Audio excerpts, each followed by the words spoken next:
Well, hi, everybody. Thanks for joining us on Logistics Executive TV. Today, I am joined by an industry sector specialist, expert in cold chain. I'm joined by the Executive Officer for Refrigerated Warehouse and Transport Association of Australia, the RWTA, Marianne Kintzel. Marianne, welcome to the show. Thank you so much for having me on today, Kim. Marianne, you and I first met more than a decade, lots more than a decade ago when I was very active in Australia. When we first started business 25 years ago, we were involved with the RWTA, a brilliant organisation. And I've got to say, probably from my experience globally, one of the world's preeminent cold chain associations for industry players internationally. Very exciting developments I've been following on LinkedIn mainly with you folks lately. Why don't you give us a bit of an intro as to what the RWTA does, and then I want to talk about some of the events that have taken place and your movements, which I see are increasingly international. So yeah, the RWTA, what's it all about? So Refrigerated Warehouse and Transport Association is the industry body for the cold chain. So we call ourselves the Australian cold chain. Within Australia, what we do is we promote the refrigerated warehouses, the transport companies, to government departments and to the general public as well. We seem to sit in behind that, which is, everyone knows the retailers, everybody knows who the growers are, but they don't quite often realise who in the background keeps the food, that confidence in food quality every day. So, presently we're down in Canberra with the National Food Supply Chain Alliance. We're part of that, and getting together that which the UK already have in place and Canada, and that's a food security plan to make sure that, after the last couple of years with COVID and other things and empty shelves and what have you, that there is a resilience plan in place for the Australian cold chain, which is increasingly more important, and we're going to ensure that we've got plans in place so that that which has happened in the past will never happen again. Fantastic. Now, I've been fortunate to be guest and MC at a number of over the last 10, 15 years in Australia. You always have exotic locations, I must say. Now, you've got an event coming up in the next couple of weeks, do you not? Your annual event. We do. It's in about 10 days' time. So it's in Victoria this time. So we switched the conference around just to keep it fresh. It's at Cape Schanck between the 4th and the 6th of August. So it's literally 10 days away. The topic or the theme is going to be on thin ice, navigating Australia's cold chain viability, touching on geopolitical unrest, staff shortages, food insecurity, food wastage, sustainability, technological innovations. We're all about maintaining a robust cold chain operation in Australia. Of course, as you well know, we have that great networking opportunity. So Cape Schanck at Mornington Peninsula is a truly stunning spot to be. It's going to be a little bit chilly, I might add, but it is exceptional. Beautiful golf course, but also it's a wild and woolly place. It's just beautiful. So we've got Cape Schanck, Montalto Winery, networking receptions, and lots of opportunities to get to know some new people, but also get together with people that you've known for a very long time, old friends. So speakers include, regarding freight, intermodal, automation, set point 3 degrees. So by raising the temperature 3 degrees is a great sustainable opportunity for our people.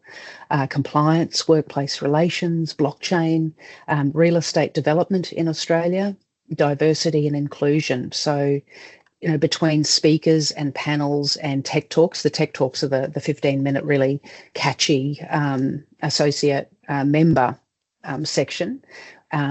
They will all make up part of that, but also the Frank Vale Award, which you're very familiar with, which is for our future leaders. It's very close to my heart, and it's always a very active. It's actually getting a lot bigger in Australia as well.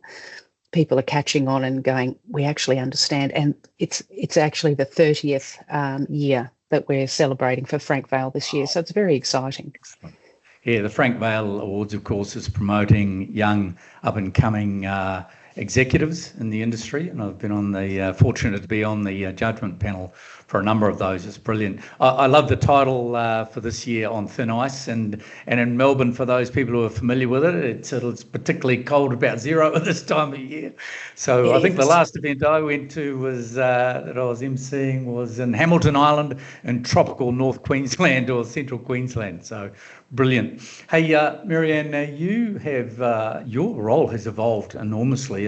You've been the executive officer, probably 10 years or more? It's actually 7. It's only 7. Okay. It seems like you've been around forever in that role, had a huge influence leading that organisation. But you now travel extensively on the international scene. You're invited to events in the US, Europe. Tell us a little bit about your travels and what your role is at these international events. So it's a really good point, because one of the things that I love to be able to do is to bring back what's going on overseas. It's good to get, a lot of the companies within Australia, you're so concentrated on what you're doing, it's hard to look up and out.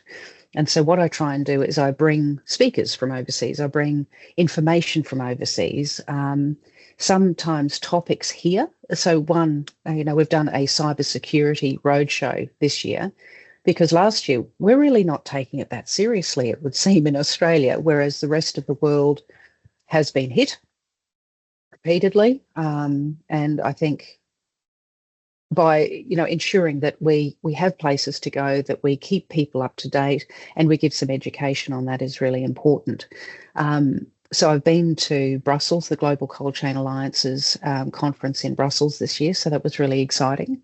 And Europe, we're such different countries, and we're such different places in the world. Sometimes they have issues that we just don't, and sometimes they have bonuses that we just don't. With freight and logistics, and Britain separating. That was really interesting to listen to. From the EU, yeah. And within America, we've got the conference down in Bonita Springs, and that's in Florida in September. So they have around 500 people to those conferences there. Great for networking, great to get to know international specialists in their space. The things that I can learn and bring back are enormous. And we're also bringing in members from overseas as well. So we have an international opportunity, so that if you're interested in what's happening in Australia, you can actually join as an international member as well. Sure. And a big part of what you folks do, and with you at the head of the RWTA, is you have a range of networking events, golf events, and others in multiple states. You spread yourself right across the various states of Australia to make sure that there's this strong influence of networking, but people being able to collaborate and coordinate what they're doing. Because the one thing we know about the cold chain is that it is an extremely cost impetus area. It's a high investment area. It's expensive to get into, and cold chain facilities and operations, even the transport, is more expensive than traditional logistics and warehousing to operate. So I think what you do there, and the reports that you generate, the information that you're bringing back from overseas in particular, is an enormous benefit. I mean, I think actually the last event I now recall that I was at a couple of years ago, was in Sydney, and the amount of participation and support you get from the hundreds of members that you have, let alone the big international players, all of whom are members, is quite significant. What would you say some of the highlights for you have been over the last 12 months from you as an executive officer for the RWTA? Well, a couple of the highlights.